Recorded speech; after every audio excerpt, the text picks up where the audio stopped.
Fred Fisher from Ely, Nevada, just myself. We've heard a lot of good things here from well-informed people here today for the most part. But in regard to the questions that have kind of been implied about the science, you know, obviously those that are informed and the professionals here know that all these programs have been time tested, and we have tons of data for those who wish to really get to the bottom of things. And the documentation, like I say, is overwhelming and very impressive. You've heard that. I've been hearing, if nothing else, just if people were sincere, for about 40 years, I've been hearing at these kinds of meetings that there will be no more cottontails. There will be no more bobcats. I mean, that's on the records. This committee repeatedly, over and over and over. You only have to, in fact, if you don't want to look at anything else, or if you have nothing else from a scientific or a management standpoint, you only need to look at the harvest levels of bobcats. Let's just say bobcats, anything in Nevada for the last 35, 40 years. I know we're going to get into some other issues here, but I'm just reminded of the many meetings I used to go to. It seems like we beat around the bush, or we spend a lot of time on some issues, and I know we need to be polite to people if they're sincerely trying to get to the bottom of things and be either comforted or try to help in a solution. But I just, getting older, I guess, I just hate to beat around the bush about what the real motives are, what the real agendas are of certain individuals. And I don't know the current board very well. Got a chance to meet and hear from some of you in Elko, and that's the last time or the only time I've got a chance to meet with you, so I don't know your backgrounds or where you stand necessarily. But these issues that we're talking about right now have come before you before, I'm sure, since you've been on the board, probably will in the future. But just in case they haven't, I encourage you to try to give weight to those people who are very informed. We usually always defer to the majority of the recommendations of the Department of Wildlife, but, pardon the expression, with given the same amount of data, there can be more than one way to skin a cat. There's, you know, and that's usually where you mostly defer to the public and listen to the game boards and the people that are affected and in the know on how they might want to go about doing that. So anyway, I appreciate the department. I appreciate that we have such excellent, outstanding data on fur bearer management in this state. Trappers have sacrificed a great deal over the years and have been threatened to no end and continue to be that way. Okay, we're at 3 minutes. Okay. Okay. And I'll conclude by just reminding that we're the least in number, but where we're heading, the things that we're threatened with, and the proposals you make affect many, many lives, and they will affect others that recreate in this state. I thank you for your time. Thank you. Bob?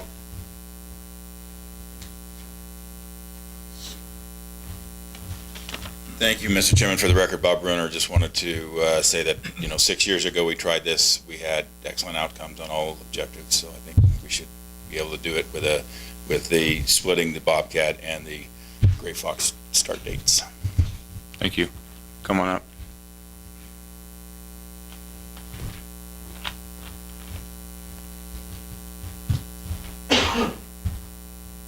For the record, Dave Gallen, representing myself. I just wanted to make a point to share with the harvest data on the kittens. As a trapper, as a houndsman, I like to keep a good population of cats in the canyons that I trap. And the way that I do that is I generally release all the kittens that I catch, for the most part. So I just wanted to make that point that there's a lot of trappers that don't harvest kittens. You just release the cats and then let them go back into the wild and to continue breeding to help the population. So it's a selective process, and even with the use of a dog, it's even easier to do it the cat's in a tree and you just walk away. Just wanted to point that out. And just the science here is really great, but there's also that factor that there's a lot more going on the trapper level that in trapper responsibility that you might not be aware of. Thanks. Thank you. Dr. Moldy? Mr. Chairman, Don Moldy speaking for myself. Let me echo something Bob Brunner said yesterday. He was complaining about a done deal with respect to some LCB language and maps that went to LCB, I guess, before the Washoe Cab. I had got the draft minutes of the Washoe Cab a couple days ago from their June 12th meeting, and at that meeting, Mr. Blakesley said that, quote, the Nevada Trappers Association has already signed off on the 1-month shortening of the season. And this is not the first time I've heard this. Every 2 years, it's the same story. The trappers have already agreed to something before the rest of us even hear about it. And so I'm still curious, despite Commissioner Lane's effort to get some information, where was this agreement done? Was there a meeting? Were there trappers and department staff sitting together? Were there commissioners there? Was there an agenda? Was there a notice of the meeting? Was there an open meeting law violation if commissioners were present talking with department staff and trappers and no other members of the public were there? This is a done deal, and I'm really tired of it. I've seen it so many times over the years that it's the worst example of what we could expect. This sheet is nothing but numbers. This is a data sheet. This is not science. What's missing is how this data gets transposed into a month's worth of shortening of the trapping season. That formula, that process of thinking is not public. Nobody knows what it is, and you don't know what it is. And looking at this data sheet, you can't interpret this because you don't have a way to do it. Let me give you an example. The low kitten production thing was mentioned today, and I agree. And if you do the numbers, the percentage of kittens this year as compared to the total bobcat kill is 10%. Guess what? In the last 14 years, there have been 5 years where that was 10% or less. Now, I don't know if 10% is the cutoff. There were 2 years in a row, 7%. What if 20% is the cutoff that the department expects? And I have no knowledge of this because the number is not public. If 20% is the cutoff, a limit below which we become concerned, 10 of the last 14 years, kitten production as a percentage of the total kill has been 20% or less. So I don't know what the number is. I want to know what the number is. I never have a chance to find out what the number is because there is never any public discussion of what goes on between this sheet and a recommendation that you're going to vote on, already a done deal by the time I get here. This is a crazy system. It's a seat of the pants system that in no way, shape, or form is science. And frankly, it shouldn't be done this way. Thank you. Thank you. Who's next? Come on up.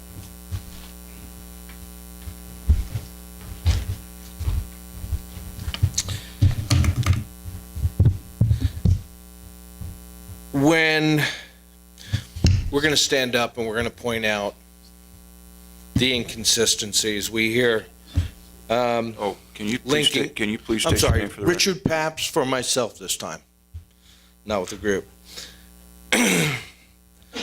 Linking species with regard to potential challenges of being trapped, adding potentially another species of red fox to the shortened seasons, questioning, self-reporting, throwing out numbers, 20%, 14%, science, not science. All of these things have been in an effort for one thing.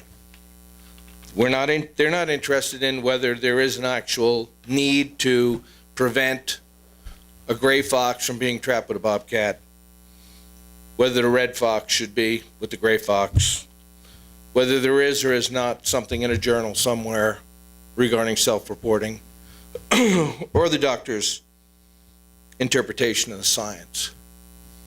This is just smoke, flack, chaff thrown up there to delay, slow, erode the process, that the only true desire is the removal of the trappers from the state of Nevada. And we're going to stand up and point that out. Thank you. Okay, who's next? All right. Come on up.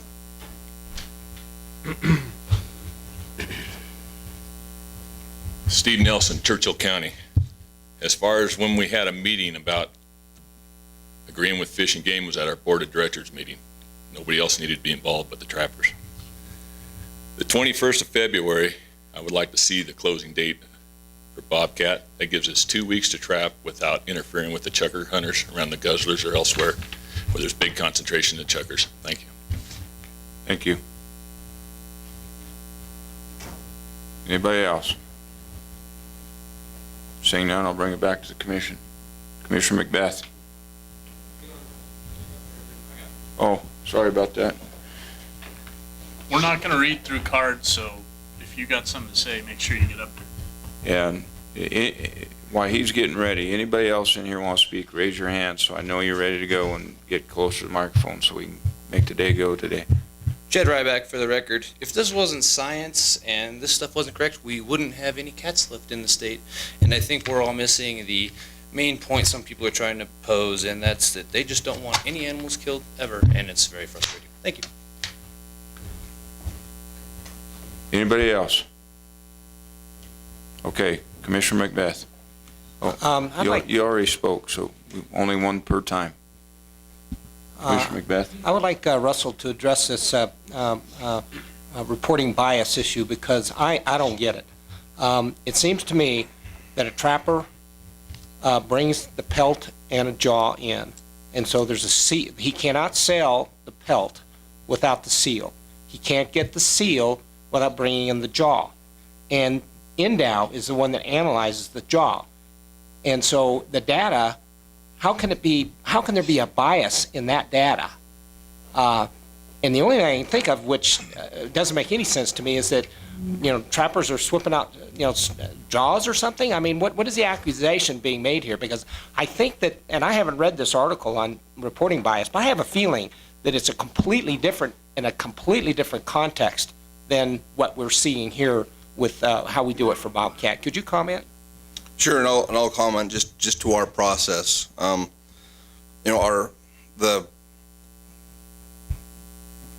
law requires that every bobcat that's harvested be brought in before the department and have a seal put in it. That seal that we currently use is a CITES, it's a federal CITES seal to be compliant with the CITES laws.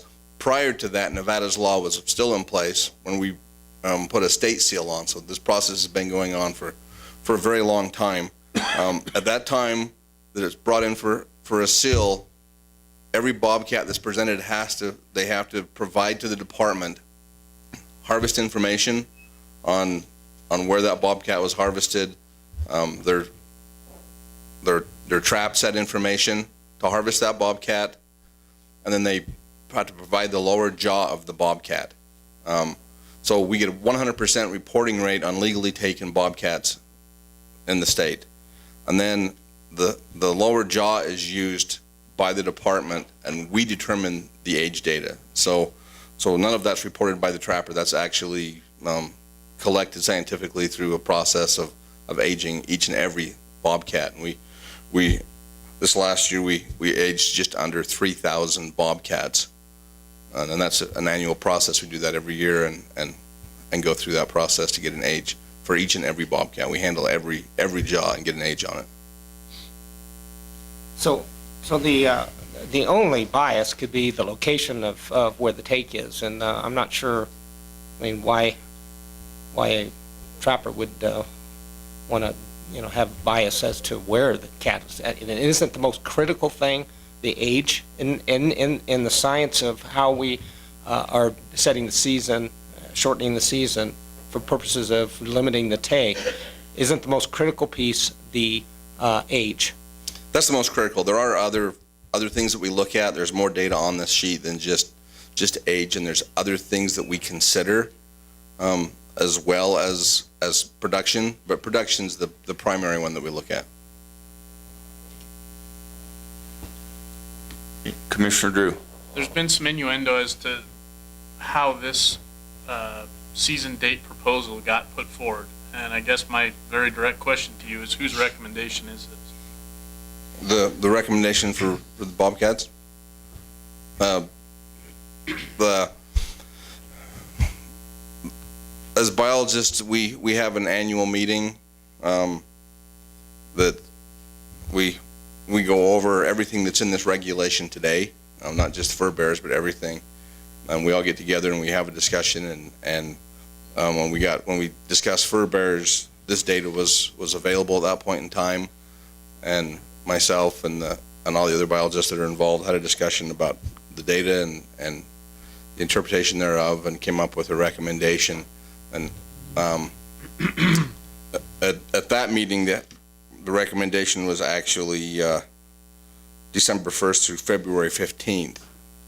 And then a fact of life is logistics sometimes get in the way of setting seasons with biology. And I realized that the Nevada Fur Cell, which we have no part of, has been scheduled for the next 2 years. Annually, we seal approximately 40% of all the bobcats we seal for the year at the Nevada Fur Cell. And the February 15th date was going to put the fur cell outside of the 10 days after the season that by law you have to seal a bobcat, which was going to create a logistic nightmare for us. There was 40% of the cats that we normally seal at that would have to be sealed prior to that event. Discussion with some of the biologists, we moved that date back to the 21st so that we could capture within the 10 days post-season the Nevada Fur Cell. So, you know, we did have a biological discussion at that meeting that was just the Department of Wildlife biologist for season setting. When you had that meeting, was there any commissioners present, or have you had any discussion with any commissioners about this prior to now? I have not. And there was no commissioners present at that meeting? No, sir. Okay, thank you. Commissioner McNinch. I have one additional question. Who else was at the meeting?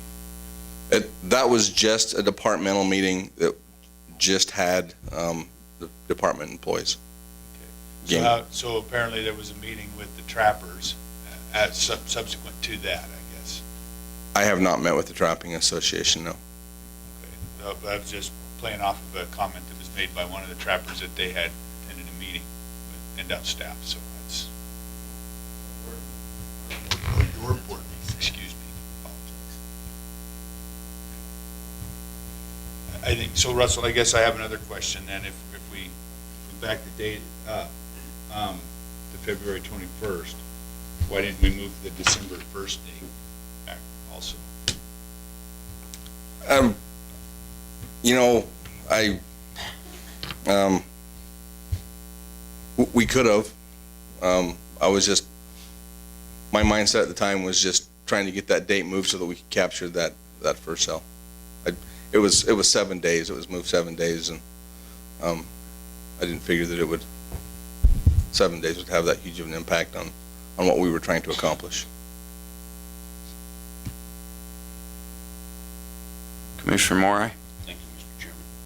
Russell, I appreciate the department's approach on the standardizing the gray fox season with the bobcats to not place trappers in jeopardy of getting a violation. Oh, Pete, nobody can hear you. Can you grab the mic? Okay, Russell, I'll repeat it. I appreciate your approach in standardizing the gray fox season beginning with the bobcat so that you do not place trappers in jeopardy of having a violation. However, we have heard comment before that this has happened, this situation has happened when you reduce the bobcat season with no violations, and I guess I'm just asking for verification at this time if that is a fact, that there were no violations with the way it was separated before. I have no knowledge of that. I don't deal with the law enforcement aspect of this. So I I didn't hear of any, but I couldn't answer that with any surety because I don't have knowledge of that. Is there anybody from the department or law enforcement perhaps that could answer that question?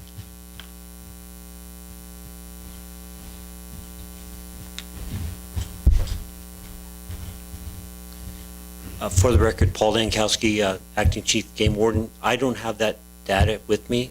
It doesn't stand out like there's a large problem with that, though.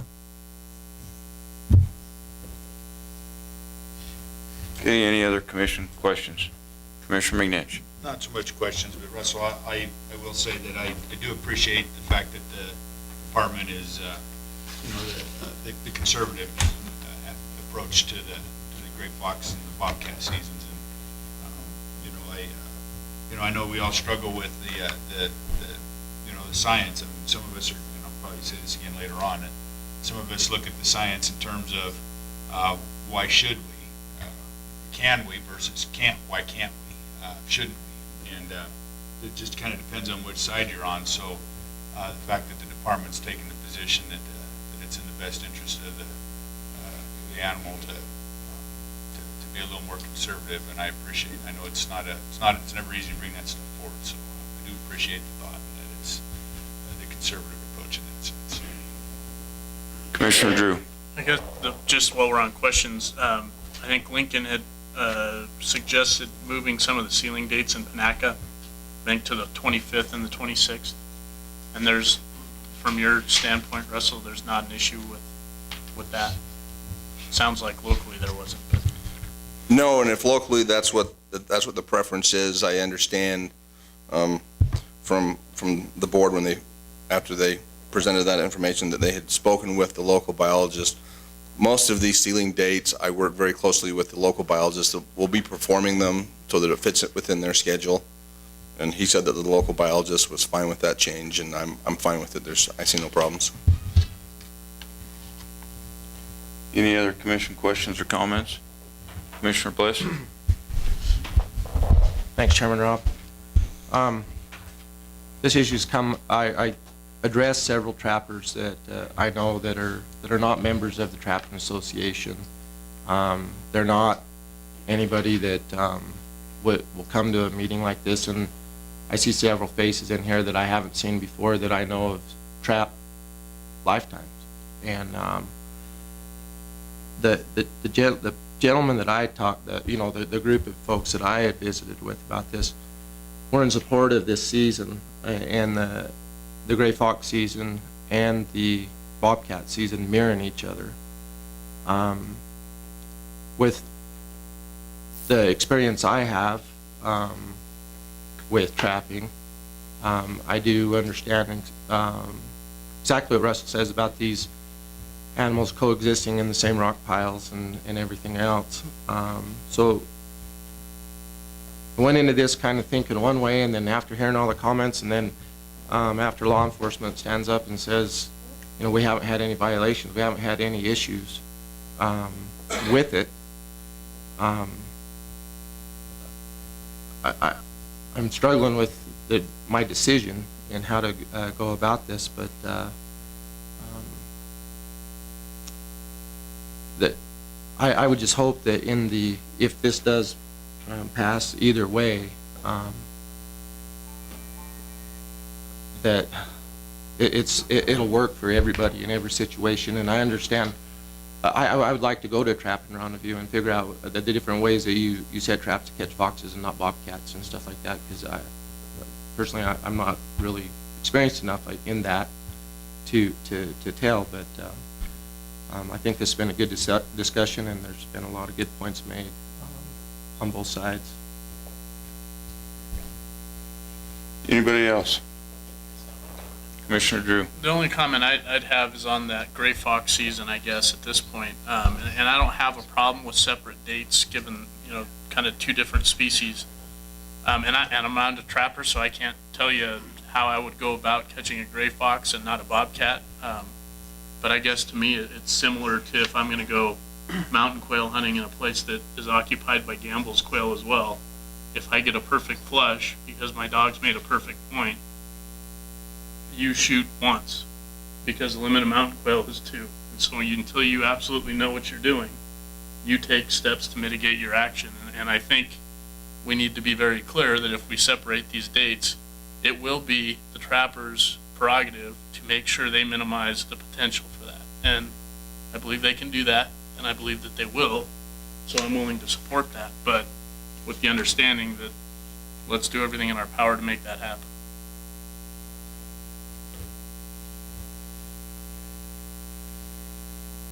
I have a couple comments. It was kind of like an accusation that the Department of Wildlife met with the commissioners or met with the Trappers Association.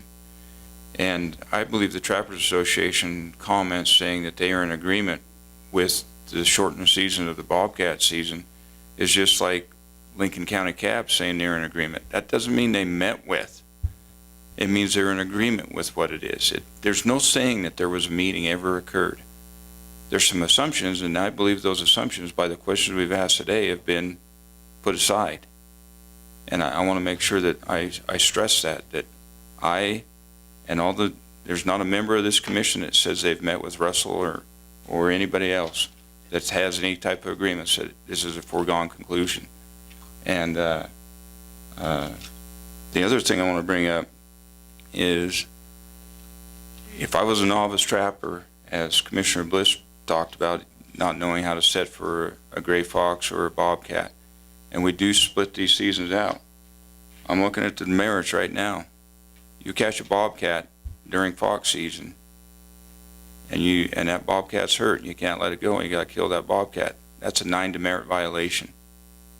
So during your indoctrinations, I think that needs to be stressed, that this is nothing to be playing with. It's a 9 demerit violation, and now that this has hit the microscope, I can guarantee you if there's bobcats caught, if we split these seasons, you're going to have a hard time splitting these seasons in the future. Anybody else? Commissioner Lane. Mr. Chairman, I guess I would just ask the question, because what I heard from Paul was that he wasn't aware of any violations. I just want to clarify that he wasn't aware of any violations, not that no violations had occurred. And my only other question is, if we do split the 2 seasons, is there going to be an issue for law enforcement? That would be my question.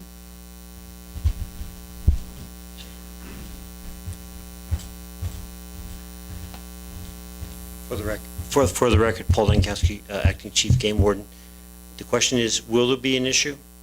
In the past, there have been specific instances of issues that, but I can't say they are overwhelming, major. The other issue is, with the manpower that we have, we can't be out there policing each and every trapper. So there has to be some personal, personal responsibility taken by the trappers. So to answer your question is, we would anticipate there'll be some problems, but the numbers we couldn't tell you. That answer. Does that answer your question? Okay. Any other commission questions? Comments? Commissioner Maury. Will you grab the mic? Thank you, Mr. Chairman. I guess I should apologize to the department for bringing up a question that you guys maybe were not prepared for and didn't have the data to supply us with an answer, so I apologize for that. Any other commission comments or concerns or questions? Seeing none? Anybody got a stab at a motion? Commissioner McNinch. Mr. Chairman, I'm going to take a stab at it. I think, I'm not sure where the temperature of the board is. It doesn't really matter from, where I'm at. I look at this as we're talking 1 month, and you can take that either way. It's not a big time to have the challenge, and it's also, in my opinion, it's it's responsible management in the sense that we can engineer a problem out, and I don't see where I understand Mr. Truman, and I understand that the impacts it could have on an individual in that sense, but an individual trapper that might focus on gray fox. But in my mind, the best thing to do is, I accept the science. I understand it. I'm conservative by nature that way, and so I'm going to make a motion that we adopt the FY 14-11. I believe that was our number. Is that right? Fur-bearing animals, beaver, mink, and muskrat, otter, kit and red fox, bobcat season, and gray fox season as proposed by the department. I'll second that. We have a motion by Commissioner McNitt, second by Commissioner Lane. Any further discussion? Seeing none, I'll call for the vote. All those in favor signify by saying aye. Aye. Can I get a raise of hands? Lane, McNitch, Wallace. All those opposed? Nay. Okay. Macbeth, Moore, Rob, Drew, Bliss. So motion failed. Anybody? So, in that vein, I would make a motion that we adopt that portion of CR 14-11 for all fur-bearing animals with one exception, and that be to change the gray fox season from December 1st to February 21st as proposed to November 1st to the last day of February. Second. We have a motion and a second. Was there something we needed to address on sealing dates? I did not incorporate sealing dates into this motion. Okay, all right. We'll do that as a separate one here in a minute then. All right. Commissioner Wallace? Just quick discussion. I have no one way or the other. I'm going to support the motion. I didn't have a burden either way on it, so I will be supporting this motion. Okay. Commissioner Macbeth? I want to set forth the basis of my vote, and first of all, I'm always wanting to be conservative and follow science, but it seems to me that as to the fox, there's no issue with regard to the science. The issue is the bobcat, and the testimony that's been brought forth has been that there might be some incidental take of bobcats outside of this 30-day period, and frankly, if the department is going to make that recommendation, I think that it's incumbent upon the department to be prepared and come with facts that support that, and that's the piece that's lacking for me right now. The law enforcement really isn't prepared to answer the question, and I think that in the long run, we're looking at this from a trend analysis in any event, that if we do come back after this this year and we're seeing any additional problems, we can address them at that point in time. So I'm going based on the facts, and I just didn't get enough facts to justify putting the bobcat and the gray fox together. Commissioner McNinch. Yeah, and I'll just voice my concern again. Originally, the original date was February 15th, and that got moved for specific reasons. And now we're going to extend a week beyond the 21st, even plus all of November. So I have even more concerns than I had initially. So just to be clear, the motion is specific to gray fox and not bobcat. Right, understood. Okay. Commissioner Lane. Mr. Chairman, I'm going to vote against this motion because I will support the department's recommendation as originally indicated. Anybody else? Okay. I have one. What? I just have a question for Commissioner Drew. What's the reason for going to the end of February and not stopping on February 21st? With the end of the bobcat season? Because we heard some here say there wouldn't be a problem with the end of it, but maybe.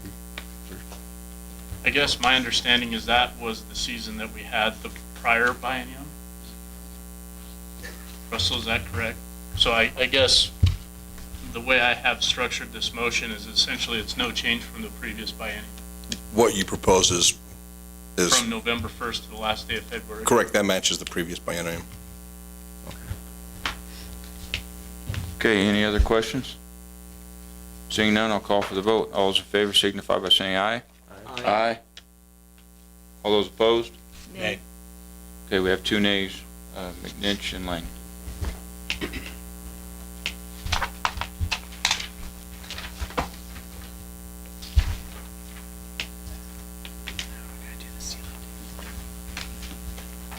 Commissioner Drew? So I would make a motion to accept the Bobcat ceiling dates as proposed by the department with one change, and that be that the ceiling date for Panaca be changed from February 12th to February 25th for the 2014-15 season, and from February 11th to February 26th for the 15-16 season. Second. We have a motion and a second. Any further discussion? Seeing none, I'll call for the vote. All those in favor signify by saying aye. Aye. All those opposed? Motion passed unanimous.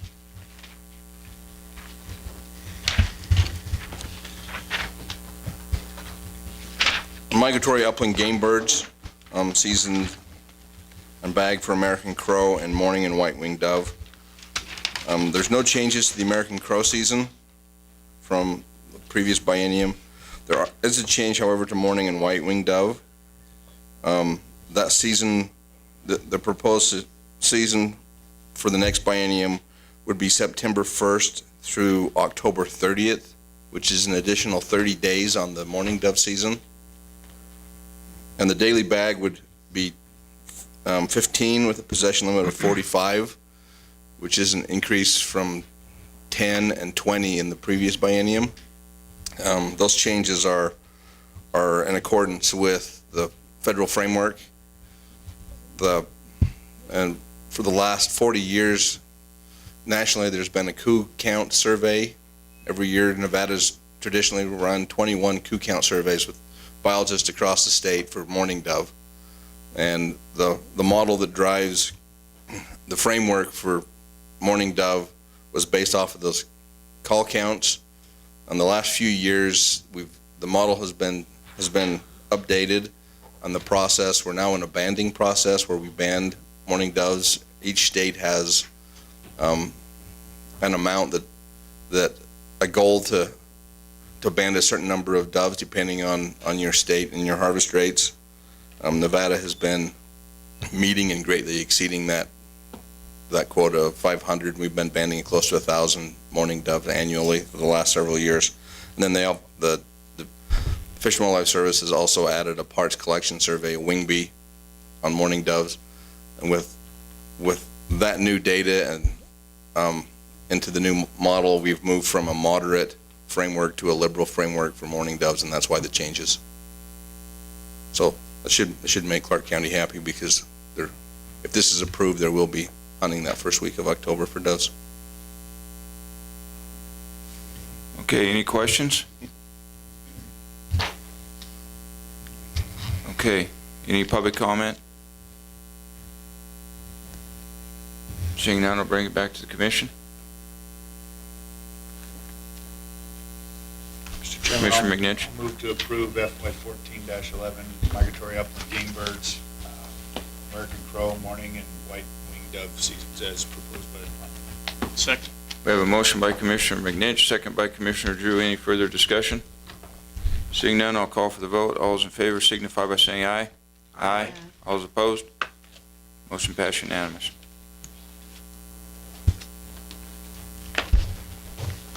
All right. It's 12:16. Let's be back here at 1:30. Yesterday I asked if everybody dispersed and try different restaurants. I think everybody ended up at the Miss Pos, so we'll try it again, and just don't overload one or we won't make it back. Ask everyone.